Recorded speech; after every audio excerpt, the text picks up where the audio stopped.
네, 반갑습니다. 저는 일원동교회 유영진 목사라고 합니다. 저에 대해서 잠깐 소개를 드리면 우리 교회는 조금 독특한 모양으로 목회 사역을 구분하였습니다. 교회 밖 대외 사역은 권수경 목사님께서, 교회 안 대내 사역은 제가 담당하고 있습니다. 앞으로 일원동교회에서 여전대 원례를 하면 제가 설교를 할 예정입니다. 그래서 특별히 인사 말씀을 짧게 드렸습니다. 앞으로 잘 부탁드리고 오시면 서로 인사 나누면 감사하겠습니다. 우리 함께 볼 말씀 먼저 7절은 이렇게 기록되어 있습니다. 스스로 속이지 말라. 하나님은 업신여김을 받지 아니하시나니 사람이 무엇으로 심든지 그대로 거두리라. 이 말씀은 보통 더 열심히 심어야 된다, 죽도록 심어야 된다, 더 고생해야 되고 그래야 하나님으로부터 좋은 것을 거둘 수 있다라는 주제로 많이 설교가 됩니다. 저는 이 맥락과 좀 달리해서 이 하나님께서 주신 은혜를 따라 이미 열심히 심어오신 우리 권사님들, 집사님들에게 조금 위로의 말씀을 전하고자 합니다. 인간의 위로는 한계가 있어서 늘 부족하지만 하나님의 말씀의 위로는 온전합니다. 그러한 부분에 있어서 제가 하나님의 말씀에 기대어 우리 권사님들, 또 집사님들, 우리 여전도의 모든 회원분들에게 함께 말씀을 나누고자 합니다. 저는 오늘 이곳에 오신 권사님들, 집사님들의 수고를 누구보다 잘 알고 있습니다. 요즘 교회 여러 모양의 모임들이 많이 약해지지 않았습니까? 그 영향으로 여전도의 모임도 예전에 비해 많이 약해졌습니다. 그래도 여기 모이신 여전도 회원분들께서는 이 모임을 소중하게 생각하시고 또 이 모임을 사랑하시기 때문에 어떤 일이 있어도 사실 이렇게 좀 비가 오는 듯 마는 듯 하면 여기저기 쑤시기도 하실 텐데 그럼에도 불구하고 내가 이 자리만큼은 지켜야지, 내가 안 지키면 누가 지키나 하면서 이 자리를 채워주시고 또 열심히 이 자리까지 나아오셨을 것입니다. 우리 일원동교회만 하더라도 우리 권사님들, 집사님들이 안 계시면 어떻게 될까 하는 생각이 매주 매일 듭니다. 젊은 목사가 새롭게 이것저것 열심히 해보려고 하니까 저 목사 제풀에 꺾이면 안 되는데 하는 마음에 자리도 채워주시고 새벽에도 나와주시고 또 이런저런 하자고 하는 것들에 적극적으로 임해주시는 것 제가 잘 알고 있습니다. 젊은 목사 지치지 않도록 기살려 주시려고 기도하는 마음으로 함께 해주십니다. 그러한 그 마음, 소중한 마음, 한 마음들이 쌓여서 교회 이런저런 모양들이 아름다워지고 풍성해지고 하나님께서 또 그 위에 은혜를 주시니 처음에는 저 불쌍한 목사 위하는 마음으로 나오셨다가 은혜도 받고 또 내가 그러한 마음으로 나왔지만 사실 내 힘으로 또 교회가 세워지는 거 아니지 하는 하나님의 말씀의 은혜에 깨달음도 얻게 되고 또 그러한 과정에서 저와 같은 부족한 목사도 세워지고 하나님의 은혜 가운데 발전하게 되고 또 이 교회가 주님 안에서 사랑이 더욱더 넘쳐나게 되고 하는 이러한 여정이 하나님께서 우리에게 은혜 주시는 여정이다. 하나님께서 우리를 이렇게 이끌어 가신다라는 부분들을 우리는 계속해서 확인하게 됩니다. 교회마다 상황들은 다 다르지만 지금 벌써 남부노회에서 여러 교회들이 오시지 않으셨습니까? 대부분의 교회 상황이 제가 앞에 설명드린 내용들과 꽤 비슷할 것입니다. 지금 여기 계신 분들 안 계시면 교회 안 돌아갈 교회들이 아마 많을 거예요. 그렇지 않습니까? 저 같은 목사야 사라져도 다른 사람이 설교하면 되지만 권사님들, 집사님들이 안 계시면 교회가 당장 안 굴러가죠. 그리고 모임 자체도 쉽지 않을 것입니다. 그러한 부분에 있어서 저는 권사님들의 수고와 집사님들의 수고에 진심으로 다시 한번 감사드립니다. 우리 서로의 수고를 격려하고 또 위로하는 마음으로 같이 박수 한번 치실까요? 네.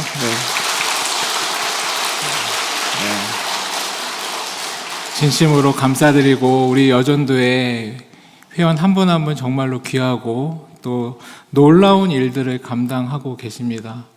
이러한 자리가 있어서 또 우리가 다시 힘을 얻고 또 교회를 세워나가고 각 모임들을 하나님의 은혜로 아름답게 만들어 가는 것입니다. 하나님께서 많은 것들을 뿌리지만 그대로 거둔다. 사람이 무엇으로 심든지 그대로 거둔다 라고 말씀하고 계십니다. 그것은 우리가 많이 심으면 더 많이 거둔다. 그래서 더 열심히 심어야 된다라는 말도 되지만 하나님께서는 우리가 무엇을 심는지 다 알고 계신다라는 말도 됩니다. 그러한 부분에 있어서 우리가 힘들 때 또 어려울 때 여러 모양으로 여러 수고로 하나님께서 주신 은혜의 이 씨앗들을 심어오지 않으셨습니까? 그 은혜를 그 하나님께서 주신 은혜에 따라 심은 것들을 하나님께서는 반드시 거두게 하신다. 이미 거두신 것들도 많이 있으시겠지만 앞으로 거두실 것들이 많이 있다라는 것을 오늘 본문은 우리에게 확인시켜주고 확정시켜주고 있습니다. 봉사를 하다가 속상한 일이 생기면 정말이지 그건 마음에 큰 상처가 됩니다. 내가 좋은 마음으로 하려고 나왔는데 상처가 생기니까 내가 여기 와서 이걸 왜 하고 있나 이런 생각이 들기도 하고 또 긴 시간 봉사했었던 그 시간 자체가 부정당하는 것 같은 마음이 드니 내 인생 자체가 나의 정체성 자체가 흔들리는 것과 같은 경험을 하기도 합니다. 너무 속상해서 눈물이 나기도 하죠. 내가 이런 대우 받을 사람이 아닌데 싶은 마음이 드는 것도 우리의 연약한 인간적인 마음입니다. 우리 모두가 이와 비슷한 경험들을 하는데 하나님께서는 사람이 무엇으로 심든지 그대로 거둔다라고 말씀하고 계십니다. 다시 말해 우리 처음 마음이 예수님 바라보며 심었다면 그 과정에서 힘든 일이 생기고 상처받은 일이 생길 수 있지만 하나님께서는 그것을 다 아시고 갚아주신다라고 말씀하고 계신 것이죠. 8절을 같이 보겠습니다. 우리 8절 같이 한번 읽어볼까요? 자막에 있는데요. 시작! 자기의 육체를 위하여 심는 자는 육체로부터 썩어질 것을 거두고 성령을 위하여 심는 자는 성령으로부터 영생을 거두리라. 사도 바울은 단호하게 이야기를 하죠. 육체로 심는 것과 성령으로 심는 것은 다르다. 그리고 하나님 안에서 심고 인내하며 나아가는 것은 성령으로 심는 것인데 성령으로 심으면 성령으로부터 영생을 얻게 된다라고 말하고 있습니다. 우리는 흔히 저 사람이 세상 사람들에게 또는 교회 안에서도 주목받는 역할과 주목받는 사람들이 있지 않습니까? 또 어떤 결과를 내는 사람들이 있고 보이지 않는 곳에서 묵묵히, 사실 그건 결과를 낼 수 없는 일이기 때문에 묵묵히 그 자리를 지켜주시는 분들이 있으시죠. 근데 아무래도 사람들의 시선은 화려한 곳, 눈에 보이는 결과를 만들어내는 곳에 있기 때문에 그 역할을 하는 사람들은 사람들로부터 박수도 받고 칭찬도 받으니까 많은 것을 거둔 것처럼 보이고, 또 그렇지 않은 사람들은 또 보이지 않는 곳에서, 사실 저는 이분들이 훨씬 더 귀하고 중요한 역할을 하고 있다고 생각하고 알고 있지만 아무래도 그러한 부분들에 있어서 이제 소위 말해 박수나 이 스포트라이트를 좀 덜 받게 되는 경우들이 있다라는 점입니다. 그러다 보면 내가 괜히 이렇게 있어서 이런 부분들에 대해서 결과가 없나? 왜 나한테는 하나님께서 주시는 열매가 없나? 이렇게 생각할 수 있지만 그것이 아니다라고 성경은 설명하고 있는 것입니다. 사도 바울을 통하여 하나님께서 다 아신다. 결국 하나님께서 다 아시고 그 마음이 하나님과 함께하고 있다면, 성령 하나님과 함께하고 있다면 그 성령 하나님으로부터 영생의 것을 거두게 될 것이다. 세상에서는 절대로 사라지지 않을 것들로 우리 마음과 삶과 영원한 삶 가운데 가득 채워지게 될 것이다 라고 성경은 이야기하고 있는 것입니다. 1세기 유대 사회에서 농사는 생존이었습니다. 농부가 봄에 밖에 나가 씨를 뿌릴 때 당장은 눈앞에 아무것도 보이지 않죠. 근데 주변 사람들이 설령 농부를 비웃는다 하더라도 농부의 마음은 어떻겠습니까? 저 아무것도 모르는 사람들, 하나님께서는 땅에 뿌려진 씨앗에 반드시 싹을 틔우시는 분인데 지금 내가 헛수고를 하고 있다라고 비웃는 것이 씨를 뿌리는 농부가 미련한 것입니까? 그 농부를 비웃는 사람들이 미련한 것입니까? 농부를 비웃는 사람들이 미련한 것이죠. 자기는 아무것도 안 하고 놀고 있으면서 저 당장 눈에 안 보인다고 헛수고하고 있다라고 생각하는 그 사람이 세상에 큰 운영하시는 하나님을 모르기에, 이 생명을 모르기에 하는 어리석은 짧은 생각 아니겠습니까? 오늘 말씀은 그것을 비유로 이야기하고 있는 것입니다. 하나님께서 주신 이 놀라운 이 자리를, 은혜의 자리를, 은혜의 일들을 각 교회에서 많은 사람들이 박수 쳐주는 자리이건 그렇지 않은 자리이건, 설령 내가 한 일이 사람들로부터 인정을 받았건 결과를 냈건 그렇지 못하였건 그것과 상관없이 하나님께서는 영적인 부분에 있어서 생명 하나님으로 말미암아 생명의 씨앗을 뿌렸기 때문에 반드시 그 생명의 씨앗의 결과를 우리는 얻게 될 것이다 라고 오늘 본문은 이야기를 하고 있는 것입니다. 그래서 그 묵묵한 시간들은 하나님과 함께 뿌려진 씨앗이기에 결코 사라지지 않습니다. 우리가 함께 심은 그 눈물과 땀방울, 주님은 머리카락 하나까지 다 세고 계시고 다 알고 계시기 때문에 하나도 한 톨로 남김없이, 그 씨앗에 한 알도 남김없이 다 거두게 하시는 분이시다라고 오늘 본문은 말하고 있는 것입니다. 우리 9절 같이 한번 읽어보겠습니다. 9절입니다. 시작. 우리가 선을 행하되 낙심하지 말지니 포기하지 아니하면 때가 이름에 거두리라. 신앙생활을 하다 보면 앞에 말씀드렸다시피 신앙생활 대충 하는 사람들은 상처 안 받습니다. 그렇죠? 그냥 교회 한번 잠깐 나왔다가 사람들과 대화도 별로 안 하고 씩 사라져버리면 되니까요. 근데 누가 상처받습니까? 열심히 하는 사람들이 상처받습니다. 여기 상처받으신 분들이 많으시네요. 다 열심히 하시니까 여전도에 여기 월요일에 여기까지 나오시지 않으셨겠습니까? 다 알죠. 근데 이 말씀을 잘 보면 재밌습니다. 우리가 선을 행하되 낙심하지 말지니 라고 이야기를 합니다. 처음에는 낙심하지 말아야 된다, 그냥 이 얘기만 그냥 겉표면으로 생각하고 있었지만 가만히 생각을 해보니 사도 바울은 선을 행하면 반드시 낙심한다는 걸 아는구나. 그렇지 않습니까? 선을 행하지 않으려고 하면 낙심할 필요가 없어요.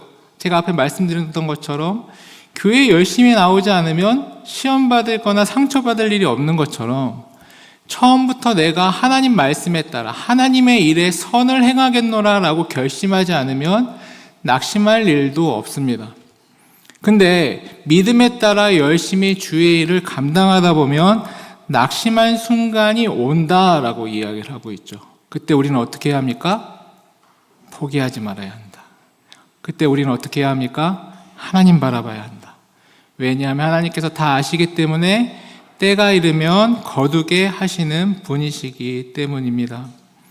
사도 바울도 갈라디 교회에서 모든 것을 위해서 헌신하였고 모든 것을 위하여 자신을 다 내주었지만 정작 갈라디아 교회가 사도 바울을 내쳤습니다. 갈라디아 교회가 사도 바울을 이단이다 라고 판단했죠.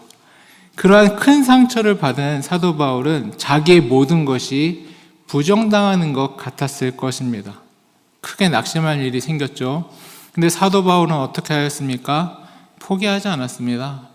그 일로 낙심하지도 않았죠. 내가 하나님께서 하라고 하신 일을 했으니 나한테 이런 시련과 시험이 있지만 나는 여기서 무너지지 않는다. 내가 여기서 무너질 필요가 없다. 왜? 하나님이 다 하시고 때가 되면 하나님께서 거두시게 하실 것이기 때문이다. 이 확신을 가지고 있었던 것입니다. 그럼 여기서 한 가지 또 문제가 생기죠. 도대체 그때가 언제냐? 아니 도대체 그때가 언제인 겁니까? 왜 하나님의 때는 항상 날 때보다 한참 뒤에 있는 것 같고 하나님의 때는 왜 내 생각과 다르며 하나님의 때라는 것은, 하나님의 응답이라는 것은 도대체 무엇입니까? 우리는 이러한 질문을 할 수밖에 없습니다. 요즘 교단 큐티책으로 아마 하시는 분들이 많을 텐데 새벽을 우리 출애굽기를 같이 보고 있지 않습니까? 출애굽기 말씀에서 애굽에서 이스라엘 백성들이 이제 가나안 땅으로 나아가고, 원래 이제 그곳이 블레셋 땅이었었기 때문에 이 애굽과 블레셋을 연결했었던 그 가나안 땅까지 가는 길이 블레셋 사람들의 땅의 길이라는 이름으로 훤히 알고 있었던 길입니다. 가나안 땅까지 가는데 원래 며칠이면 갈까요? 4일? 7일? 4일이라고 하기도 하고 7일이라고 하기도 하고, 이런저런 또 자연 환경이나 여러 가지 이유로 아무리 길어봐야, 진짜 아무리 천천히 가봐야 한 달을 넘기기 어려운 그 길입니다. 근데 이스라엘 백성들 거기까지 가는데 얼마나 걸렸죠? 40년 걸렸습니다. 이게 말이 됩니까? 하나님 때문에, 이제 이 얘기까지만 들으면 와, 하나님 때라는 건 진짜 큰일 났다. 도대체 일주일 갈 길을 40년 동안 우리 잘못 걸렸다. 다 여기 오신 분들 큰일 났습니다. 이제 하나님의 때는 기본 40년인 거예요. 어떻게 하실 겁니까?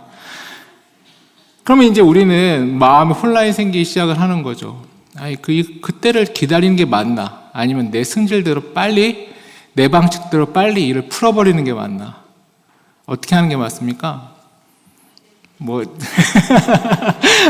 차마 그렇게 말씀을 못 하시겠고, 지금 예배 드리고 있으니 꼼짝없이 40년이나 하시겠죠. 진짜 그렇게 생각하십니까? 근데 우리가 다시 생각해 봐야 될 것이 있습니다. 하나님께서 왜 내가 40년 동안 돌아가게 했는가라고 설명하시면서 뭐라 말씀하시냐면, 너희들이 전쟁할 때 전쟁이 두려워서 애굽으로 다시 돌아갈까 봐 내가 40년 동안 훈련시킨 거다, 이 설명을 하십니다. 그게 지난 토요일 본문이에요.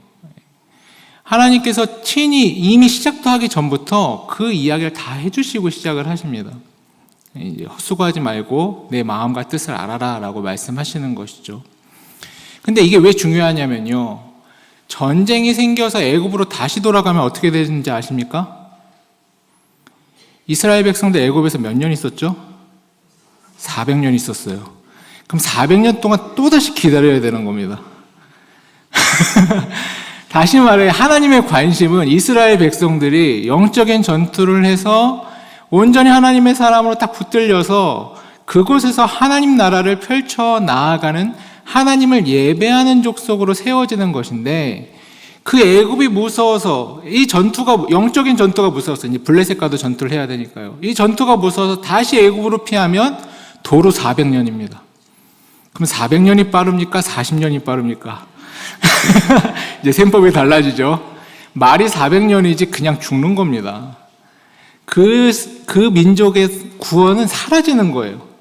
근데 하나님께서는 40년의 시간을 들여서라도 어떻게든 자신의 백성들을 구원하시는 하나님이시다. 이게 메시지입니다. 하나님은 7일이면 갈 길을 40년 동안 고생시키는 분입니다가 메시지가 아니라 400년이 걸려도 못할 일을 40년 만에 해내시는 분이십니다가 하나님께서 우리에게 주시는 메시지입니다. 그러면 40년은 긴 돌아간 길이 아니죠. 하나님 편에서 그렇게도 안 바뀌는 우리, 400년이 돼도 바뀔, 생명을 얻을 소망이 없는 우리를 반드시 생명 주시는, 40년이 최단거리라는 게 우리 안타까운 현실이지만 반드시 생명을 주시는 주님이시다라는 것을 그 성경 본문은, 또 오늘 말씀은 그걸 보여주고 있는 것이죠. 그러면 우리가 선을 행하면 낙심할 때가 오는데, 그때 낙심하지 말고 포기하지 않고 가면 그 길은 하나님의 때를 만나는 최단거리가 되는 것입니다. 40년이 될 수도 있겠죠. 사실 40년 동안 신앙생활 하시는 분들 여기 계시지만 우리 참 완고하지 않습니까? 그럼에도 불구하고 하나님께서 바꾸신다면 그 40년의 여정은 기쁘고 은혜로운 길이 될 수 있는 것입니다. 사랑하는 성도님들, 주님께서 우리에게 놀라운 선한 일을 맡기셨습니다. 그 일 가운데서 그 선한 일을 하기 때문에 포기하고 싶기도 하실 거고, 그 선한 일을 하시기 때문에 상처받기도 하셨겠죠. 근데 그때 우리가 포기하지 말아야 합니다. 또 이 선을 해나가는 이 마음으로 그 상처, 아프지만 딛고 하나님 바라보며 나아가야 합니다. 그리하였을 때 하나님께서 그 상처도 다 낫게 하실 뿐만 아니라 그 포기하지 않는 그 은혜를 반드시 이루어 주시는 분이시다라는 점입니다. 우리 마지막 꼭지만 한 번 더 보고 설교를 마무리하도록 하겠습니다. 10절입니다. 같이 한번 읽어보겠습니다. 시작. 그러므로 우리는 기회 있는 대로 모든 이에게 착한 일을 하되 더욱 믿음의 가정들에게 할지니라. 아멘. 우리의 인생은 무한하지 않습니다. 하나님의 은혜는 무한히 크고 영원하지만 우리가 유한하기 때문에 하나님의 은혜의 때는 유한합니다. 그래서 오늘 내가 이렇게 자리에 나와 하나님을 예배할 수 있고 하나님을 섬길 수 있고 여전도회로 모일 수 있다는 그 기회 때 모이고 하나님을 바라보는 것은 너무나도 중요하죠. 그래서 사도 바울은 기회가 있는 대로 주의 착한 일을 하여야 된다라고 이야기를 하고 있습니다. 이 기회가 우리에게 너무나도 소중한 기회이기 때문입니다. 그리고 그 착한 일을 누구에게 하라고 말씀하십니까? 누구에게요? 예, 믿음의 가정들에게, 더욱 믿음의 가정들에게 더욱 해라, 이렇게 이야기를 하고 계십니다. 이 얘기는 조금 우리가 평소 들었던 이야기가 좀 다르죠. 우린 누구한테 잘해야 됩니까? 예수 안 믿는 사람들한테. 우린 누구한테 잘해야 됩니까? 전도할 사람들한테. 근데 오늘 본문은 사도 바울은 우리에게 신앙생활의 지혜에 대해서 얘기를 해주시고 계신데, 성경 하나님께서 사도 바울을 통하여 믿음의 사람들에게 더욱더 열심히 해야 된다라고 이야기를 하고 계십니다. 저는 이게 맞다 생각합니다. 그렇다고 뭐 밖에 사람들한테 막 해야 되는 건 아니겠지만 우리 1차적으로 이 안에서, 교회 안에서 우리가 행복하고 우리가 은혜롭고 우리가 잘 지내야 되고 우리가 사랑이 넘쳐야 합니다. 그래야 밖에 사람들이 이 안에 들어오고 싶은 것이죠. 믿음에 있어서 더 큰 각오와 더 큰 씨름과 더 큰 시험의 일들은 사실 교회 밖에서가 아니라 교회 안에서 많이 벌어지기 때문입니다. 앞에 설명드렸던 것처럼 우리가 선을 행하려고 결심하고 상처받았었던 그 일들, 제가 설명드렸을 때 머릿속에 떠올려 보지 않으셨습니까? 다 교회 안에서 있으셨던 일들이죠. 다 믿음의 친구들, 동역자들 사이에서 생기셨던 일들 아닙니까? 근데 우리는 어떻게 해야 된다? 같은 믿는 사람들이니까 내가 조금 이렇게 해도 자기가 같이 예수 믿는 입장에 같은 권사인데 같은 집사인데 같은 일을 하면서 이렇게 나를 오래 봤는데 자기가 날 이해해야지 뭐 이렇게 생각하는 경우들도 없지 않지 않습니까? 근데 우리가 어떻게 해야 된다? 내가 더 어디에 마음을 써야 된다? 지금 옆에 앉으신 그분에게, 내가 늘 함께 동역하는 그 사람에게 더 사랑하고 더 마음을 내주고 더 그를 위해 기도하고. 왜? 이분이 나의 신앙을 지탱해주는, 우리가 서로 지탱하듯 이분이 나에게 하나님께서 맡겨주신 너무나도 소중한 하나님의 사람이기 때문입니다. 왜 옛날 아빠들 중에 그런 아빠들 있지 않습니까? 밖에 사람들한테 그렇게 잘하세요. 얼굴 표정이 달라요. 우리 아버지가 그러셨다는 얘기는 아닙니다. 제가 너무 깜짝 놀란 것 같아요. 저희 아버지는 밖에서도 잘하시고 안에서도 잘하시죠. 혹시 들으실 수도 있으니까. 옛날 아버지들은 왜 그러셨는지 몰라요. 집에만 오시면 왜 이렇게 무뚝뚝하신지 모르겠고. 그건 좋은 모습이 아니고 지혜로운 모습이 아니죠. 똑같습니다. 우리도 우리와 함께하는, 내 사랑하는 동역자들, 함께 주의 일을 감당하는 우리 옆에 앉은 그분들에게 우리의 착한 일을 더욱더 열심히, 섬기는 일을 더욱더 열심히, 사랑하는 일을 더욱더 열심히 감당하여야 하는 것입니다. 그 은혜의 길을 통하여 하나님께서 우리에게 주시는 놀라운 것들이 계속 펼쳐져 나아간다. 이제 설교를 마무리하겠습니다. 사랑하는 권사님들, 집사님들, 지난 수십 년의 수고를 주님께서는 결코 모른다 하십니다. 주님께서 다 알고 계시고 주님께서 다 갚아주실 것입니다. 세상의 문화 속에서 교회는 흔들릴지라도 우리 여전도회가 있는 한 개교회는 흔들리지 않습니다. 우리가 서로 살아가는 모습을 통하여 우리 후배들이 교회 안에서의 사랑이 무엇인지, 섬김이 무엇인지 배우게 될 것이고 우리의 모습을 통하여 그리스도를 만나게 될 것입니다. 선한 일을 하실 때 상처받는 일, 낙심할 만한 일이 찾아오는 것 사도 바울이 그리하였듯 당연한 일입니다. 그때 나 스스로 폭삭 주저앉거나 포기하거나 난 신앙생활 안 하련다, 다시 봉사 안 하련다, 그러한 모양이 아니라 주님과 함께 주님 붙들고 그 길을 묵묵히 걸어 나아가는 것, 혼자 걷는 게 아니라 사랑하는, 내가 가장 사랑하는 옆에 함께 나가는 권사님들, 집사님들 손 꼭 붙잡고 그 일들을 함께 감당해 나아가는 것, 그 일을 통해 주님께서 우리에게 예비하신 놀라운 사랑과 복들을 가득가득 채워주실 것입니다. 그 은혜가 우리 성도님들에게, 권사님들에게, 집사님들에게 충만히 임하시길 주의 이름으로 축원합니다. 함께 기도하시겠습니다. 은혜롭고 자비로우신 하나님 아버지, 오늘 이 자리에 모인 주님의 귀한 딸들, 우리 권사님들, 집사님들의 노고와 상처들을 주님께서 친히 어루만져 주시옵소서. 청춘의 때부터 지금까지 주님의 몸된 교회를 위하여 식당에서 교사로, 성가대로 예배의 자리를 지키는 기도의 파수꾼으로 평생을 믿음의 일로 심고 또 심어왔습니다. 때로는 사람에게 치이고 알아주지 않는 현실에 서운해하며 남몰래 눈물을 흘리곤 하였습니다. 몸은 여기저기 아파오고 교회에 비어져가는 자리를 보며 가슴 졸였던 우리의 애통함을 주님께서 다 아십니다. 뿌린 대로 거둔다 말씀하신 하나님, 이 시간 우리 귀한 성도님들의 눈물, 뿌린 씨앗들 다 거두는 은혜를 허락하여 주시옵소서. 힘들 때마다 주님 바라보며 나아가오니 주님께서 우리 함께 잡은 이 손 가운데 함께하여 주시어 믿음의 삼겹줄로 이 혼란스러운 시대를 넉넉히 이겨나아가는 우리 모두가 되게 하여 주시옵소서. 예수님의 이름으로 기도드립니다. 아멘.